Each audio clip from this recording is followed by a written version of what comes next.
हम कानों को कैसे ठीक कर सकते हैं, कानों की जो श्रवण शक्ति है, सुनने की जो शक्ति है, जिस वजह से हमें ये कान की जो ये इंद्रियां हमें मिली हैं सुनने के लिए, ये श्रवण शक्ति धीरे धीरे गायब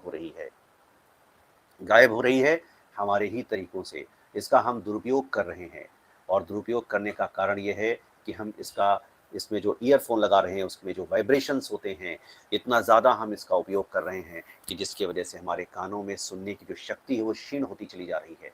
कानों की शक्ति धीरे धीरे खत्म होती जा रही है, और इसका प्रभाव सिर्फ कानों पे नहीं पड़ रहा है। आप ध्यान दीजिएगा मेरी बातों को, सिर्फ कानों पे नहीं पड़ रहा है, क्योंकि हमारे शरीर के जो मिडिल ईयर है उसमें 3 ऐसी बोन होती हैं, इनका नाम है मैलस इंकस और स्टेप्स।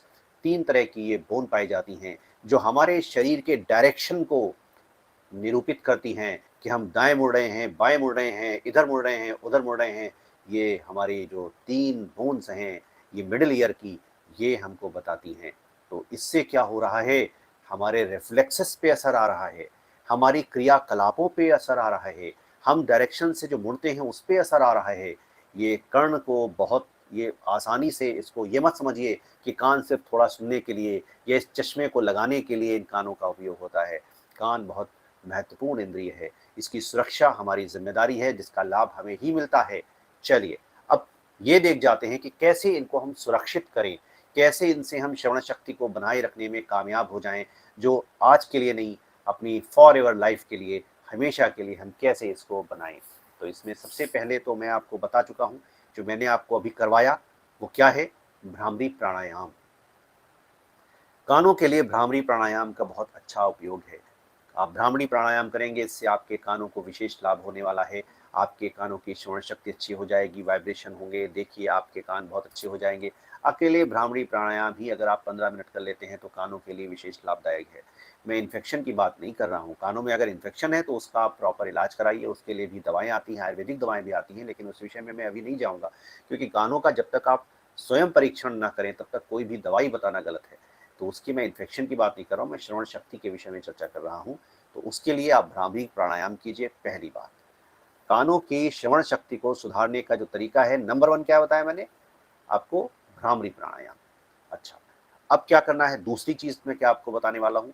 दूसरी चीज मैंने कानों के लिए एक क्रिया बताई थी, वो क्रिया मैं आपको दोबारा बता देता हूँ। पहली बात हुई भ्रामरी प्राणायाम, दूसरी बात हुई आपको षण्मुखी मुद्रा बनाते ही हुए ही वैसे ही काम करना जैसे भ्रामरी में करते हैं, लेकिन यहाँ थोड़ा सा तरीका अलग मैं बता रहा हूँ। वो क्या है, आप कम से कम 10 बार दिन में अगर आप करेंगे, एक टाइम पे आपको 10 बार करना है, बहुत छोटा सा काम है। आप ऐसे ही षण्मुखी मुद्रा बनाइए, और करना क्या है आपको, आपको श्वास को मुंह से भरना है ऐसे। इसे क्या कहते हैं, इसे कहते हैं कौवे की चोंच। कौवे की चोंच के बराबर आपको अपना मुंह बनाना है, कैसे, और आवाज करते हुए श्वास को अपने मुंह में भरना है और मुंह में भरना ही नहीं है, मुंह में गाल में उस जो श्वास होगी उसको भर लेना है। और भर लेने के बाद आपको क्या करना है, आपको जलंधर बंद लगाते हुए कुंभक लगाना है। कैसे, मैं बता देता हूँ, ध्यान से सुनिए। और उसके बाद वापस आके आपको श्वास को मुंह से नहीं छोड़ना है, श्वास को आपने नाक से छोड़ना है। स्टेप आप समझ लीजिए। आपने षण्मुखी मुद्रा बनाई, नंबर 1। नंबर 2, आपने कौवे की तरह आपने ओंठों को चोंच बनाए ऐसे, और आवाज करते हुए गालों को आपने फुलाया। ये हुआ नंबर 3। और उसके बाद ये है नंबर 4, और ऊपर आके आपने श्वास को नाक से छोड़ा, ये है नंबर 5। क्रिया को ध्यान से कर जाइए, अच्छे से कर जाइए, ये आपकी श्रवण शक्ति को बहुत अच्छा बढ़ा सकती है।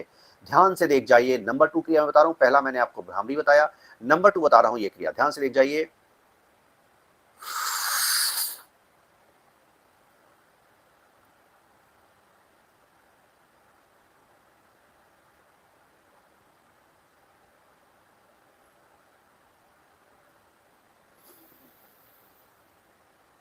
ठीक है, इस क्रिया को आपने 10 बार करना है। ठीक है, इसको आप कर जाइए। 2 बातें मैंने आपको बता दी कानों के लिए, 2 बातें, पहली भ्रामरी और दूसरी ये क्रिया जो मैंने आपको कानों की बताई है। अब तीसरी बात आप सुन लीजिए ध्यान से। तीसरी बात मैं आपको बताने जा रहा हूँ, एक्यूप्रेशर।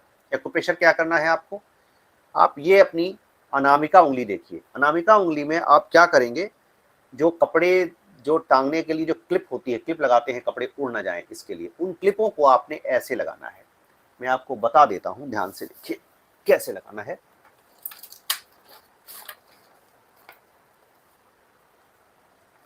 देखिए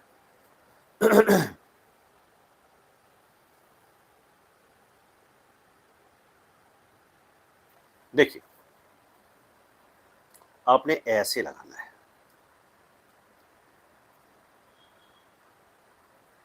देखा आपने? ये अब जो अनामिका उंगली है आपकी, इस उंगली में आपने क्लिप लगाना है इस तरीके से। ये पूरी कान का है यहाँ पे, ठीक है? और ये जो कनिष्ठिका है, कनिष्ठिका के नीचे का है, ये कान का है। ये और ये आपको दोनों हाथों में करना है। आपको यहाँ भी करना है और यहाँ भी करना है। ये आपका तीसरी बात मैंने बताई, ठीक है?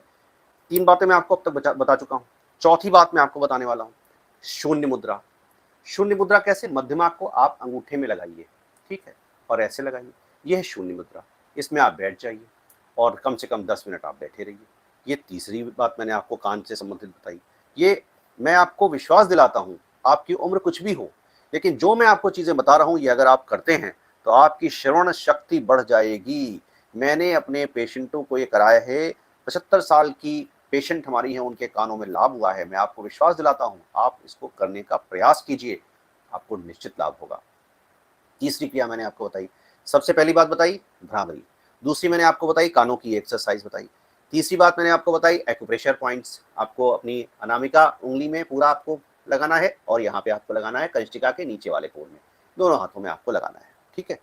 ये आपको बताई। इसके बाद आपको मैंने बताया शून्य मुद्रा आप बनाइए, ठीक है?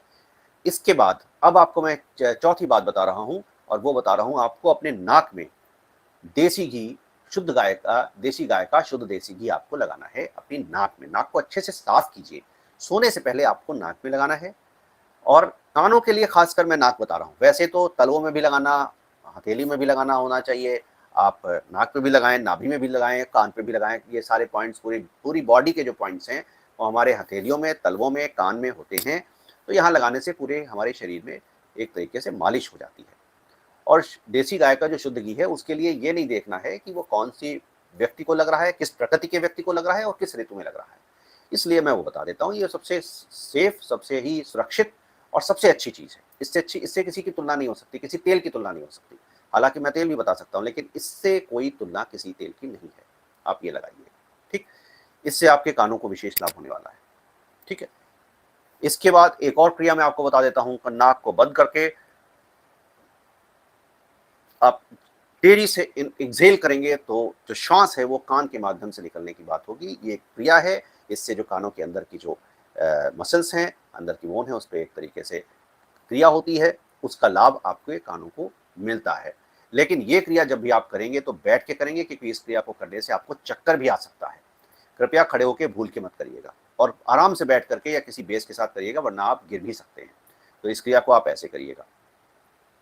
कानों के जो मैंने ये बताए हैं आपको, और इसके अलावा आप ये जो क्रियाएं मैंने आपको जो गिराई हैं, इन क्रिया को सिर्फ आप कर लेंगे, इतने से ही आपके कानों की जो श्रवण शक्ति है वो बहुत अच्छी हो जाएगी, बिल्कुल सामान्य हो जाएगी। ये निश्चित है। आप इतना करिए, और मैं आपको कोई दवाई नहीं बता रहा हूँ, इतना ही काफ़ी है। इतने से आपके कानों की जो श्रवण शक्ति है बहुत अच्छी हो जाएगी। हाँ, थोड़ा ईयरफोन का उपयोग थोड़ा कम कर दीजिए, थोड़ा हेडफोन का उपयोग कम कर दीजिए, ये भी ज़रूरी है। और देखिए आपके कान बढ़िया से अच्छे से काम करने लग जाते हैं।